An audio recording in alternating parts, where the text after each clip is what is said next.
We have some pretty funny names for the weight that tends to creep on as we age. You know what I'm talking about: spare tire, muffin top, beer gut. But for most of us, it's not really all that funny. The average adult puts on a pound a year. So what exactly causes us to put on weight as we age? Well, for the first time, a Harvard study has linked small lifestyle changes, including eating specific foods, to weight gain over time.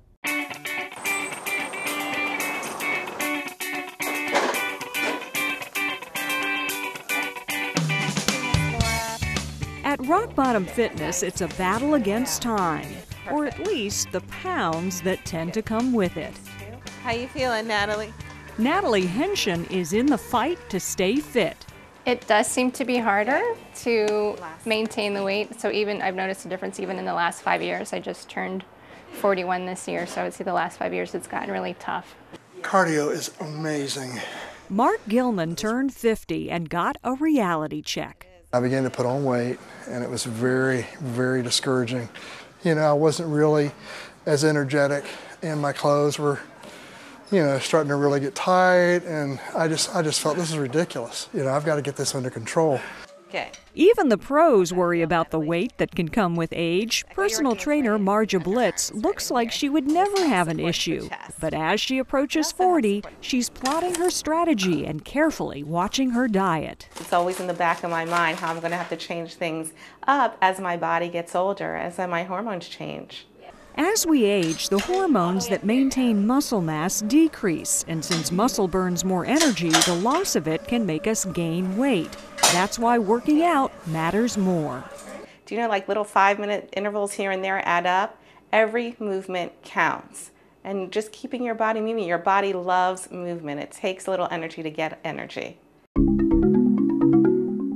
There may be other reasons we gain weight over time. A recent Harvard study looked at more than 120,000 average weight people and evaluated them at 4-year intervals over 20 years.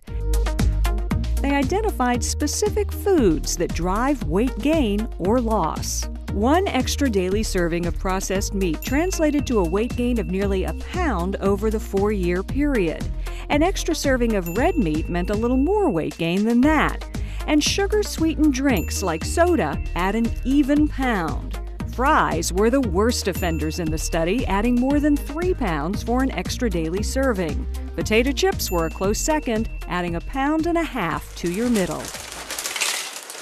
What a potato chip is, it's just saturated fat. Your body doesn't do anything with it. It doesn't break it down. It just holds on to it. But one surprise for some, potatoes in any form were linked to significant weight gain, even more than desserts. Stephanie Wilson heads the weight management program at St. Joseph's Hospital. She's a little surprised potatoes fared as poorly as they did. I don't think it's necessarily the potato itself. Most people add sour cream, bacon bits, cheese, and probably other items too, which that adds up to the calories of the potato. Of the 5 foods linked to actual weight loss, those who ate an extra serving of vegetables could shave off nearly 1/4 pound. Perhaps no big news there. But those who ate an extra serving of whole grains or fruits lost even more. This was a nice surprise to some. An extra daily serving of nuts was linked to a 1/2 pound average weight loss. And the takeaway winner, yogurt. An extra daily serving of yogurt was linked with the greatest weight loss of all foods evaluated, more than 0.8 pounds. Yogurt's an excellent food. It has so many benefits. It's nutrient dense. And what it does, it's a great job of keeping people full. The study supports the theory that all calories are not alike, that quality food choices make a difference over time. It's not just calories in, calories out anymore. 110 calories of potato would be very different than 110 calories of a yogurt. And there may be one more thing that causes us to put on the pounds as we age, a little something called denial.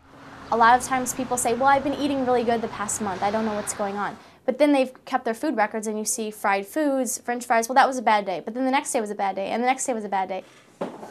It needs to be the whole package. It needs to be exercise, fruits and vegetables, changing your diet, lean proteins, whole grains, the whole shebang. And for those who manage it well, so worth it. Just to feel good. Because when you're confident in yourself, you can feel like you can do anything. Good job. Beautiful. Yeah. That same study found that milk, even whole fat milk, does not cause weight gain or loss. The study also looked at sleep patterns. As it turns out, 6 to 8 hours is optimum, and more or less leads to weight gain over time.